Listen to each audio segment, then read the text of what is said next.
Bapak Ibu ya, ketika Roh Kudus, kenapa Yesus berkata kepada murid-muridnya, jangan pergi dulu memberitakan Injil.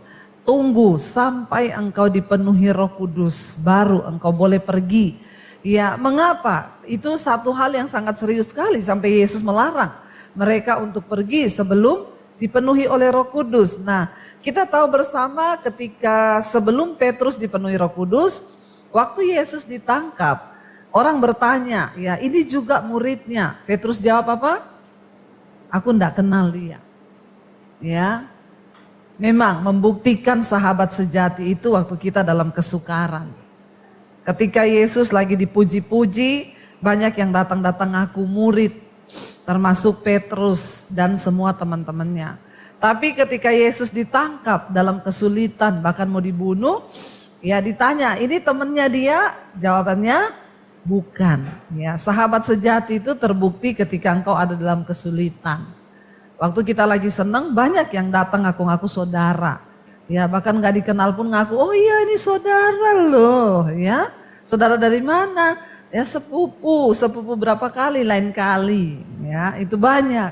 Namanya juga manusia. Ya, tapi ketika kita dalam pergumulan, dalam tekanan, dalam kesedihan, nah orang yang datang mengaku saudara, nah itulah sahabat yang sejati. Ketika Petrus belum dipenuhi Roh Kudus, dia menyangkal Yesus. Tapi ketika Roh Kudus penuhi mereka setelah peristiwa Pentakosta, ya Yesus berkata jangan pergi sampai Roh Kudus itu dikirim kepadamu. Mereka melihat, mereka dilawat oleh Roh Kudus di peristiwa Pentakosta di loteng Yerusalem. Apa yang terjadi? Kalau saudara baca di Kisah Para Rasul itu 1-2 itu peristiwanya bagaimana ya mereka menuju ke Pentakosta. Lalu pada Kisah Rasul pasal yang ketiga itu Petrus sudah mengalami jamahan Roh Kudus. Ya, dan dia mulai menyembuhkan orang-orang lumpuh, orang sakit. Ya, siapapun yang ditemui disembuhkan. Ya, bahkan akhirnya dia mulai berani berkhotbah. Saudara jangan jadi Kristen yang cuma bikin panas kursi gereja. Lihat kanan kirimu. Ya, bilang kamu cuma bikin panas kursi gereja enggak? Kita ini beribadah bukan cuma datang, duduk, diam, pulang.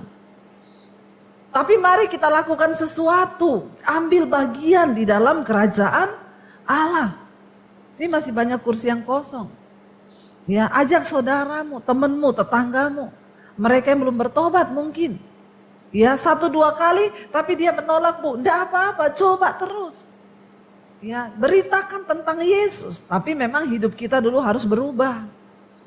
Karena kalau kita nggak berubah, kita nggak bisa ngajak-ngajak orang. Orang akan ngomong gini, lu aja masih ngerokok, lu aja masih hidupmu kayak gitu, ngajak saya ketemu Tuhan Yesus. Ya, hidup kita harus berubah. Supaya orang melihat, lalu kita ngajak orang akan menjadi kesaksian. Engkau dipanggil bukan cuma jadi Kristen yang tiap minggu ke gereja, pelayanan, tapi nggak ada dampak apa-apa dalam kerajaan Allah. Kita harus berdampak di dalam kerajaan Allah.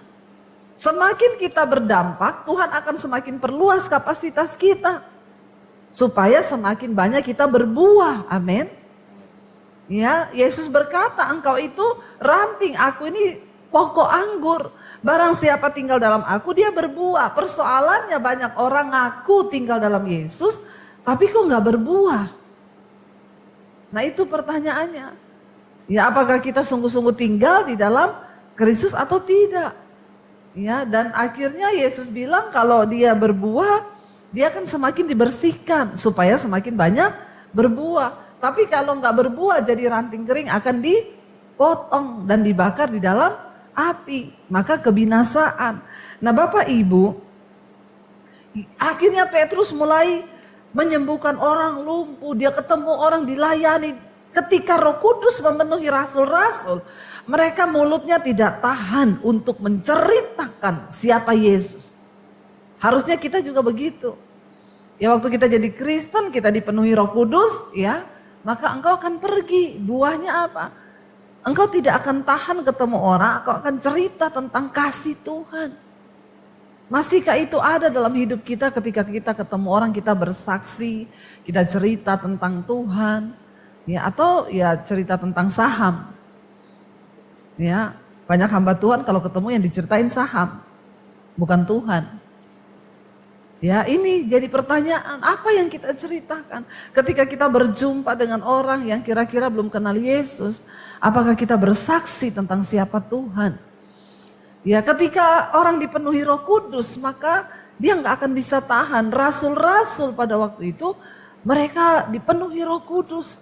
Tadinya mereka orang-orang yang menyangkal Yesus, tapi ketika dipenuhi Roh Kudus mereka bercerita tentang siapa Yesus. Lalu kita lihat di Kisah Para Rasul ayat pasal yang ketiga, kita baca ayat 19 dan 21. Petrus berkhotbah di Serambi Salomo, ya. Ini isi khotbahnya. Ketika banyak orang di situ, lalu dia berkata kepada mereka, isi khotbah Petrus dia bilang apa di sana? Karena itu sadarlah dan bertobatlah supaya dosamu dihapuskan. Ya, lalu ayat yang berikutnya dikatakan agar apa? Tuhan mendatangkan waktu kelegaan dan mengutus Yesus yang dari semula diuntukkan bagimu sebagai Kristus. Sampai di situ saja dulu. Ya, Bapak Ibu, dikatakan di sana Petrus mulai berkhotbah di depan banyak orang. Apa isi khotbah Petrus yang diurapi Roh Kudus itu? Ya, dia bilang karena itu sadarlah dan bertobatlah supaya dosamu dihapuskan. Ini sebuah rahasia. Jadi Bapak Ibu, ternyata orang kalau berdoa minta ampun dosa tapi tidak bertobat, dosanya itu tidak dihapuskan. Amin. Jangan bermain-main dengan kasih karunia Tuhan. Yang orang yang dosanya dihapuskan itu dikatakan karena dia sadar dan bertobat, maka dosanya akan dihapus. Ya, tapi kalau orang berbuat dosa terus, ya, lalu minta ampun, diampuni, berdosa lagi, enggak. Ya, berbahagialah orang yang mengakui dosanya dan meninggalkannya, kata firman Tuhan. Ya, Petrus berkhotbah. Dia bilang karena itu sadarlah, bertobatlah supaya dosamu dihapuskan. Keadaan yang paling berbahagia bagi seorang manusia itu adalah ketika kita ini dosanya dihapuskan. Ya, siapa yang banyak dosa di sini? Ya, banyak dosa semua ya, puji Tuhan ngaku ya, banyak dosa. Yang tidak ada dosa, ya kalau ada yang angkat tangan itulah yang paling berdosa. Yang mengaku tidak ada dosa. Kita ini semua banyak dosa. Ya, dosa apa? Dosa ketidaksadaran. Seringkali dalam pikiran kita sudah menghakimi orang, dalam pikiran tuh sudah berdosa loh. Belum muncul pada perbuatan. Kita baru lihat orang, lihat mukanya orang gak senyum, lalu kita pikir nih orang sama saya kok gini banget ya, itu udah dosa. Ya, jadi kalau mau dihitung setiap hari ini kita ini sebenarnya banyak dosa. Tapi Alkitab bilang berbahagia orang yang dosanya itu diampuni. Karena kalau kita gak diampuni, hidupmu tuh sial. Usahanya sial, bisnisnya sial, keadaannya sial. Banyak orang datang pada saya bertanya, Bu, kenapa saya ini sial ya? Biar engkau panggil pendeta hebat sekali siapapun, suruh doa, tumpang tangan, tumpang kaki. Kalau engkau tidak bertobat dan tidak sadar akan dosamu, maka keadaanmu akan sial terus. Ya, jadi bukan soal jangan kita ini jadi Kristen yang salah. Ya apalagi titip doa, oh saya sudah dikasih minyak urapan, katanya nanti kalau sial ini minyak disiram. Biar mau dipakai mandi. Mengerti kebenaran yang sebenarnya. Ya, yang sial itu orangnya. Makanya saya selalu bilang kalau ada orang datang ya mau doain rumah, Bu saya minta ibu doain rumah saya ya, saya mau pindah rumah baru. Tapi saya enggak ada, ibu aja datang nanti saya kasih kunci, nanti ada pegawai saya. Ya saya bilang pret. Orang Kristen itu kadang-kadang salah pemahaman. Dia pikir ketika dia bisa datangkan pendeta, pendeta suruh doain dikasih amplop, pendetanya pergi doain rumah kosong. Itu juga pendeta kalau ada yang mau begitu pendeta goblok. Ya, cuma karena dapat amplop mau pergi. Kita harus kasih pemahaman yang benar. Saya sering bilang Bapak Ibu, kalau Bapak Ibu nggak ada, nggak usah doa dulu. Kenapa? Karena kita harus menyampaikan firman. Ya Bapak Ibu yang doain urapi rumah itu. Saya hanya berdoa Bapak Ibu sendiri yang urapi. Supaya setan tahu dengan imanmu lah yang tinggal di rumah itu. Ya bukan pendetanya siapa, tapi orangnya yang tinggal di rumah itu. Yang harus punya iman yang benar. Kalau cuma engkau undang pendeta, dia berdoa, saudara nggak ngapa-ngapain, pendetanya pulang, waktu didoakan rohnya pergi, pendeta pulang, dia ajak 7 roh lebih jahat, maka rumahmu jadi sarang setan. Lalu engkau bilang, padahal lu saya suruh pendeta itu loh berdoa, lah kau tidak bertobat. Makanya rumahmu jadi sarang setan. Keluarga ribut terus, berantem terus, karena orangnya nggak sadar dan tidak bertobat. Ya, demikian juga mau beli rumah, mau cari apa, banyak orang datang itu rumahnya tusuk sate loh, sial. Yang sial itu orangnya, bukan rumahnya, bukan soal tempatnya. Walaupun tempat itu ada setannya, kalau yang masuk orang benar, maka setan pergi, amin. Jadi buang pemahaman-pemahaman yang salah. Kalau kita dipenuhi Roh Kudus berkuasa atas kita. Saya kalau cari rumah malah yang tusuk sate. Ya, kalau ada rumah tusuk sate, lama tidak dihuni, kalau bisa ada setannya. Kenapa? Harganya murah. Ya, iya dong kita masuk. Ya, sampai saya dulu waktu beli rumah saya yang terakhir nih, satpamnya bilang, ibu kok beli rumah itu tuh rumah lama tidak dihuni loh. Rumah kosong ada setan. Nggak apa-apa Pak, kalau saya masuk setannya saya usir, nanti pindah ke pos Bapak. Dia bilang astagfirullah Bu. Jangan begitu dong, makanya Bapak harus beriman. Kalau Bapak beriman, setannya nggak mau tinggal di pos Bapak karena ada orang beriman di situ. Amin. Jadi bukan pemahaman-pemahaman, berhenti punya pemahaman yang salah. Kalau kita ada dalam Roh Kudus, maka Roh Kudus akan memberikan kita pengertian. Ayat ini berkata dengan jelas, karena itu sadarlah dan bertobatlah supaya dosamu dihapuskan, agar Tuhan mendatangkan apa di sana dikatakan waktu kelegaan. Siapa yang mau mengalami waktu kelegaan hari-hari ini? Nah, udah pengep nih Bu. Ya, ada orang bilang sama saya, Bu doain dong biar saya jadi orang kaya. Udah capek miskin terus. Banyak masalah hidup kalau miskin. Enak aja doakan supaya jadi orang kaya. Pergi sana ke Gunung Kawi. Kalau cuma mau cari kekayaan. Ya, engkau pikir setelah engkau kaya, engkau nggak ngep juga kalau nggak ada Yesus. Bagaimana kita ini bisa memiliki hidup di dalam kelegaan? Orang kaya juga banyak masalah. Jangan Bapak Ibu pikir, orang kaya itu nggak ada masalah. Masalahnya lebih banyak dari kita. Makin kaya orang, makin banyak orang yang menghabiskan kekayaannya. Makin banyak masalah yang dia pikir.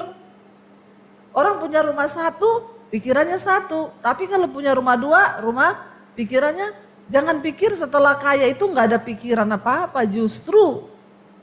Ya.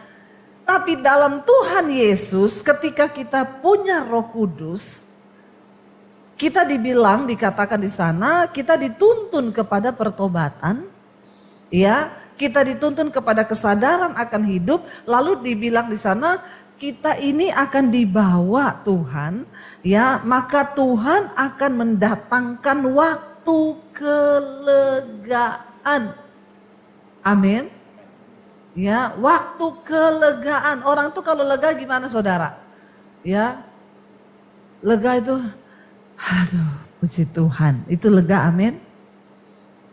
Kalau tanya tentang kelegaan mungkin kalau sama orang yang sakit bersalin.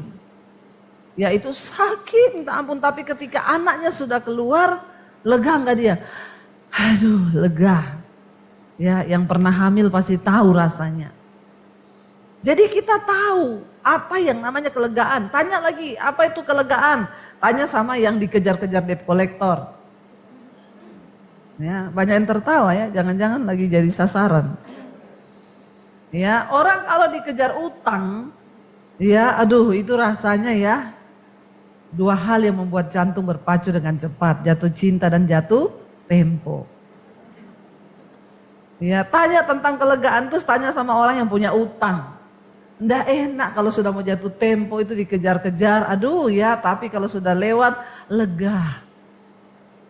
Dan ayat ini berkata Tuhan menjanjikan waktu kelegaan. Kalau Tuhan yang berjanji itu bukan kelegaan yang sementara.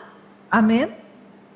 Ini benar-benar kelegaan ya. Dalam kehidupan kita ini semua butuh kelegaan, bukan kekayaan. Karena banyak orang kaya juga hidupnya tidak lega. Amin. Tapi sekalipun kita mungkin ada dalam tekanan bersama Tuhan, ya kita akan memiliki kelegaan. Nah syaratnya tadi Petrus berkata dalam khotbahnya, ya itu dikatakan apa? Karena itu sadarlah dan bertobatlah. Supaya apa? Supaya dosamu dihapuskan. Dan ayat 20 berkata agar Tuhan mendatangkan waktu kelegaan dan mengutus Yesus yang dari semula itu diuntukkan bagimu sebagai Kristus. Ya Bapak Ibu, ketika kita ini sadar, bertobat, meninggalkan dosa, dosa kita dihapuskan, itulah yang mendatangkan kelegaan di dalam hidup kita. Ya, makanya mari kita lebih sungguh lagi mencari Tuhan hari-hari ini. Semua orang membutuhkan kelegaan. Apalagi menghadapi masa-masa ke depan ini tidak akan semakin baik loh. Alkitab berkata, ya bukan ramalan, tetapi firman Tuhan berkata bahwa hari-hari terakhir itu akan menjadi masa yang sulit. Akan datang masa yang sukar.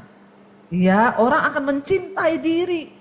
Dan akan menjadi hamba uang. Dan uang semakin diburu, semakin hilang. Ya, semakin sulit. Hari-hari ini saudara rasa nggak? Susah nggak cari uang?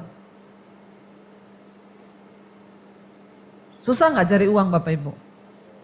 Coba saudara jalan dari sini sampai ujung Mangga 2 sana, coba cari uang di jalan, ada enggak? Susah toh cari uang? Ya, jangankan 1 juta, nyari 100.000 di jalan ada enggak? Itu berarti memang susah cari uang. Apalagi istri yang gak dikasih uang sama suaminya. Cari di bawah bantal, cari di dompet, susah cari uang. Bener gak ibu-ibu? Gak usah angkat tangan, nanti suamimu malu. Di sini orangnya itu cool-cool ya, gak bisa tertawa. Ya, nah ini baru terdengar tertawanya, dibilang gak bisa tertawa baru tertawa ya. Kita harus bersuka cita loh hari-hari ini ibu-ibu, bapak-bapak ya. Supaya apa? Hidup ini memang berat, tetapi kita ikut Tuhan yang berjanji hari ini akan memberikan waktu kelegaan bagi kita. Ya, Petrus berkata, sadarlah dan bertobatlah. Maka dosamu dihapuskan dan Tuhan memberi waktu kelegaan bagimu. Bangsa Israel ketika mereka hidup dalam dosa, tabut Tuhan diletakkan di Silo ketika sejak zaman hakim-hakim.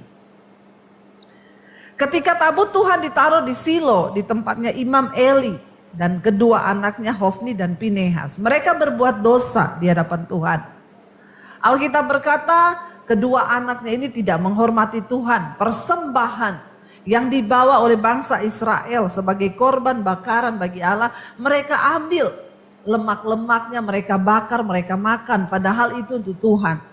Bukan hanya itu, mereka meniduri pelayan-pelayan Tuhan di bait suci. Mereka melakukan percabulan, ya mereka melakukan dosa kenajisan. Hati-hati, para pelayan Tuhan harus menjaga hidup kudus di hadapan Tuhan. Jangan engkau berlaku cemar, engkau bersinah, engkau berbuat cabul, lalu engkau datang dan pergi. Maaf ya, Tuhan itu Tuhan yang kudus dan Dia melihat hidupmu di luar gereja. Dan di dalam gereja itu Tuhan tahu. Ketika mereka tidak lagi menghormati bait Allah. Di sana ada tabut perjanjian yang diletakkan itu berbicara tentang kehadiran Tuhan. Tapi Imam Eli dan anak-anaknya berbuat dosa. Eli dianggap Tuhan berbuat kesalahan di hadapan Tuhan karena apa? Dia membiarkan anak-anaknya berbuat dosa. Dia nggak tegur. Dan Tuhan bilang, engkau lebih menghormati anak-anakmu daripada aku. Makanya Tuhan berkata, aku akan mendatangkan masa kegelapan bagi engkau dan seluruh keluargamu. Dan singkat cerita akhirnya Tuhan murka karena bait Allah sudah dicemarkan. Gereja kita ini adalah wadah di mana Tuhan bisa hadir di tengah bangsa ini. Tapi kalau gereja sudah cemar, maka bagaimana Tuhan menyatakan kemuliaannya bagi bangsa? Ketika gereja cuma sibuk dengan kepentingan diri, banyak politik di dalamnya. Ya, banyak hal-hal yang tidak berkenan kepada Tuhan, bahkan kenajisan, percabulan terjadi di mimbar. Maka itu sama dengan kita menghina Tuhan. Akhirnya Tuhan membangkitkan orang Filistin untuk datang berperang melawan bangsa Israel. Ketika mereka maju berperang, mereka masih GR, dipikir Tuhan akan membela mereka. Ketika mereka akhirnya berperang melawan orang Filistin, kalah, terpukul. Lalu para tua-tua Israel berkata, kenapa Tuhan membiarkan kekalahan ini menimpa kita? Ya, coba kita baca bersama, itu ada di dalam 1 Samuel. 1 Samuel pasal yang keempat. Kita lihat di sana tabut Tuhan dirampas. Ya, dikatakan di sana 1 Samuel 4 ayat yang pertama. Dan perkataan Samuel sampai ke seluruh Israel. Orang Israel maju berperang melawan orang Filistin dan berkemah dekat Ebenezer. Sedangkan orang Filistin berkemah di Afek. Orang Filistin mengatur barisannya. Di sana dikatakan ya. Orang Filistin mengatur barisannya berhadapan dengan orang Israel. Ketika pertempuran menghebat, terpukullah kalah orang Israel oleh orang Filistin yang menewaskan kira-kira 4.000 orang di medan pertempuran itu. Ketika tentara itu kembali ke perkemahan, berkatalah para tua-tua Israel, mengapa Tuhan membuat kita terpukul kalah oleh orang Filistin pada hari ini? Marilah kita mengambil dari Silo tabut perjanjian Tuhan, supaya ia datang ke tengah-tengah kita dan melepaskan kita dari tangan musuh kita. Pada waktu itu orang Israel, Bapak Ibu, berpikir kalau mereka membawa tabut Allah, maka mereka akan menang. Karena dari dulu tabut Allah itu berbicara tentang kemenangan. Ya, mereka masih berpikir bahwa sesuatu yang sifatnya rohani itu melambangkan lambang rohani akan membuat mereka itu bisa menang. Lalu mereka membawa, ayat 4 berkata di sana, kemudian bangsa itu menyuruh orang ke Silo. Lalu mereka mengangkat dari sana tabut perjanjian Tuhan semesta alam yang bersemayam di atas para kerub. Kedua anak Eli, Hofni dan Pinehas ada di sana dekat tabut perjanjian Allah itu. Segera sesudah tabut perjanjian Tuhan sampai ke perkemahan, bersoraklah seluruh orang Israel dengan nyaring sehingga bumi bergetar. Dan orang Filistin yang mendengar bunyi sorak itu berkata, apakah bunyi sorak yang nyaring di perkemahan orang Ibrani itu? Ketika diketahui mereka bahwa tabut Tuhan telah sampai ke perkemahan, ketakutanlah orang Filistin. Sebab kata mereka, Allah mereka telah datang ke perkemahan itu, dan mereka berkata, celakalah kita. Sebab seperti itu belum pernah terjadi dahulu. Ayat 8. Celakalah kita, siapakah yang akan menolong kita dari tangan Allah yang maha dahsyat ini? Inilah juga Allah yang telah menghajar orang Mesir dengan berbagai-bagai tulah di padang gurun. Tetapi saudara lihat ayat yang ke-9, orang Filistin berkata, kuatkanlah hatimu dan berlakulah seperti laki-laki, hai orang Filistin, supaya kamu jangan menjadi budak orang Ibrani itu seperti mereka dahulu menjadi budakmu. Berlakulah seperti laki-laki dan berperanglah. Ayat 10 berkata, lalu berperanglah orang Filistin sehingga orang Israel terpukul kalah. Ada tabut nggak di sana? Ada. Tabut dibawa. Mereka berpikir mereka akan menang kalau membawa tabut. Maaf Bapak Ibu, banyak orang Kristen sekarang berpikir dia datang ke gereja, dia masih menyembah Tuhan, tetapi hidupnya penuh dengan kekalahan dan kekalahan. Kenapa? Karena engkau tidak sadar dan tidak bertobat, sehingga Tuhan tidak mendatangkan waktu kelegaan kepadamu.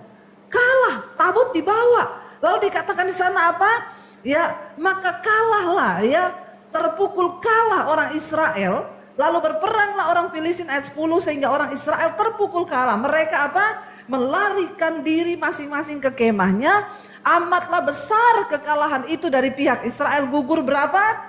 30.000 orang pasukan berjalan kaki. 30.000 mati terbunuh. Banyak gak itu? Banyak sekali. Rasanya Tuhan tidak membela mereka. Ayat 11 berkata, lagi pula tabut Allah dirampas dan kedua anak Eli, Hofni dan Pinehas apa? Tewas. Ya, apa yang Tuhan katakan? Mereka sudah berbuat jahat. Ya, bahkan mereka tidak lagi menghargai korban. Mereka tidak lagi menghargai bait kudus. Mereka tidak menghargai pelayanan. Gereja sudah tidak menghormati Tuhan. Sehingga Tuhan mengizinkan bangsa Israel mengalami kekalahan. Tabut itu dirampas oleh orang Filistin. Dan anaknya Eli, Hofni dan Pinehas tewas. Ayat 12.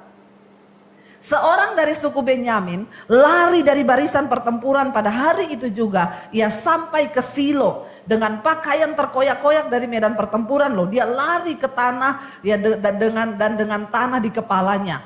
Ayat 13, ketika ia sampai, Eli sedang duduk di kursi di tepi jalan menunggu-nunggu. Sebab hatinya berdebar-debar karena tabut Allah itu. Ketika orang itu masuk ke kota dan menceritakan kabar itu, berteriaklah seluruh kota itu.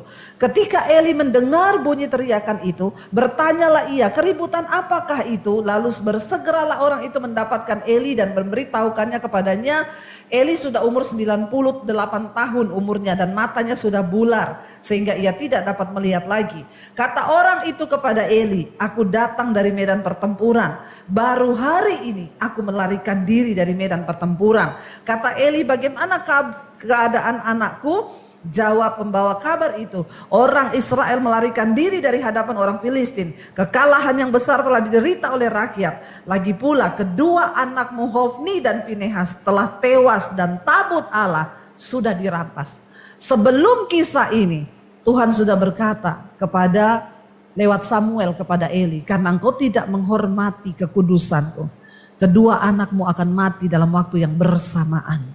Dan itu betul-betul terjadi. Bukan hanya kedua anaknya. Hari itu pun Eli tewas. Alkitab berkata di sana, ketika disebutnya tabut Allah itu, jatuhlah Eli terlentang dari kursi di sebelah pintu gerbang, batang lehernya patah dan ia mati sebab telah tua dan gemuk orangnya.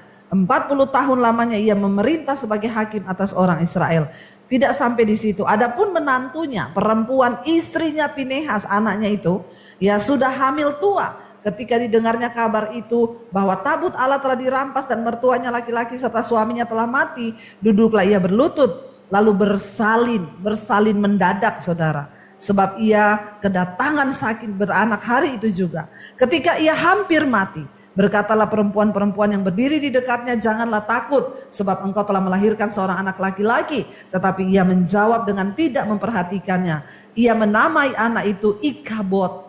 Ya, katanya telah lenyap kemuliaan Tuhan dari Israel. Karena tabut Allah sudah dirampas dan karena mertuanya dan suaminya. Katanya telah lenyap kemuliaan dari Israel. Sebab tabut Allah telah dirampas. Ketika itu Bapak Ibu terjadi masa kesuraman di Israel 20 tahun lamanya. Apa yang terjadi? Samuel tampil dan orang Israel berkata, kenapa Tuhan meninggalkan kami? Kenapa dia tidak memberikan kami kelegaan? Lalu Samuel tampil dan berkata, hari ini bertobatlah dan kembalikan dan tujukanlah hatimu berbalik kepada Tuhan. Maka dia akan memberikan kepadamu waktu kelegaan itu. Orang Israel kembali bertobat dan apa yang terjadi? Tuhan memberikan kemenangan kepada mereka. Bapak Ibu, waktu-waktu ke depan adalah masa yang sulit. Saya undang para imam musik maju ke depan. Kita tidak akan bisa memperoleh kelegaan kalau engkau tidak sadar dan bertobat. Pesan firman Tuhan hari-hari ini tidak lain. Mari kita sadar, bertobat dan berjaga-jaga. Karena hanya orang-orang yang hidup dalam pertobatan yang akan melihat jalan-jalan Tuhan bukakan. Hanya orang-orang yang mau hidup di dalam pertobatan yang akan melihat kelegaan demi kelegaan Tuhan berikan. Yang kita butuhkan bukan jadi kaya, tapi kita butuh kelegaan yang dari Tuhan. Kita butuh kelegaan dalam rumah tangga kita. Kita butuh kelegaan di dalam segala hidup kita. Tetapi ketika kita sungguh-sungguh bertobat, maka Tuhan yang akan menjadi jawaban.